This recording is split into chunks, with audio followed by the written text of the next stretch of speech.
Вот эта вот система как-то позволяет, чтобы вот учесть вот эти моменты? Совершенно верно. У нас информационная система предполагает наличие информации по курсному населению. Уже в 20-й раз проводится конкурс на лучшее общежитие республики. Организаторами явились Министерство образования Республики Башкортостан и Башкирский райком профсоюза работников народного образования. Специально созданная комиссия в течение 2 месяцев по своим критериям оценки будет определять победителя.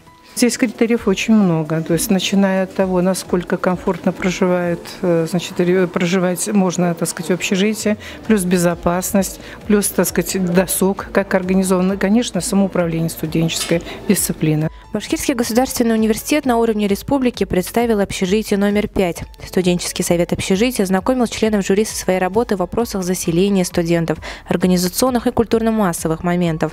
Комиссия проверила каждый этаж, читальные и спортивные залы, кухни, комнаты проживающих.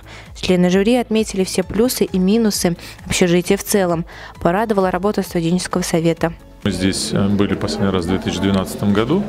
Особых, конечно, изменений никаких нет, но всегда радует то, что студенты, которые входят в студенческий совет, которые занимаются общественной работой, которые живут здесь и хотят сделать свое общежитие своим родным домом, у них это очень хорошо получается. Общежитие номер 5 Башкирского государственного университета почти завершает эстафету участников на звание лучшего общежития республики. Благодаря слаженной работе студенческого совета и поддержке администрации вуза, возможно, именно это общежитие станет самым лучшим. Гулия Шарафудинова, Регина Такиева, специально для Правком ТВ.